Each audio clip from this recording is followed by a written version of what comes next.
The overall goal of this experimental strain measurement technique is to quantitatively estimate femoral surface strain from high-speed video of biomechanical fracture testing.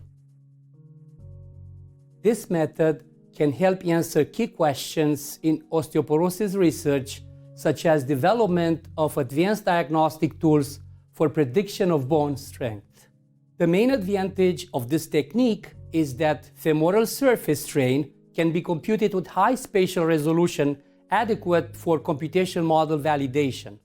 Visual demonstration of this method is critical, as the specimen preparation and analysis steps are difficult to explain solely in words due to the unique methods of speckling the specimen with particles and the custom scripting tools used in the analysis.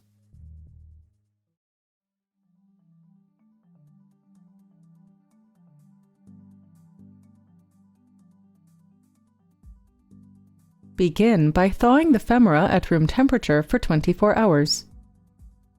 When the femur is ready for testing, remove any wrap that was applied prior to freezing and wipe the femur with a dry towel to remove any remnant moisture, fatty deposits, or soft tissues. Then, put the greater trochanter into a prefabricated aluminum cup with bone cement. Using a box to contain the paint overspray particles as much as possible, spray the bone with white plastic primer to achieve a thin, uniform coating. Take care to cover the bone with one uniform layer of paint for optimal contrast and strong adhesion to the femur surface. Let the paint dry for at least 5 minutes, and then wrap the bone with wet cloth to avoid tissue dryness. Next, for bone speckling, gradually add 1 part water.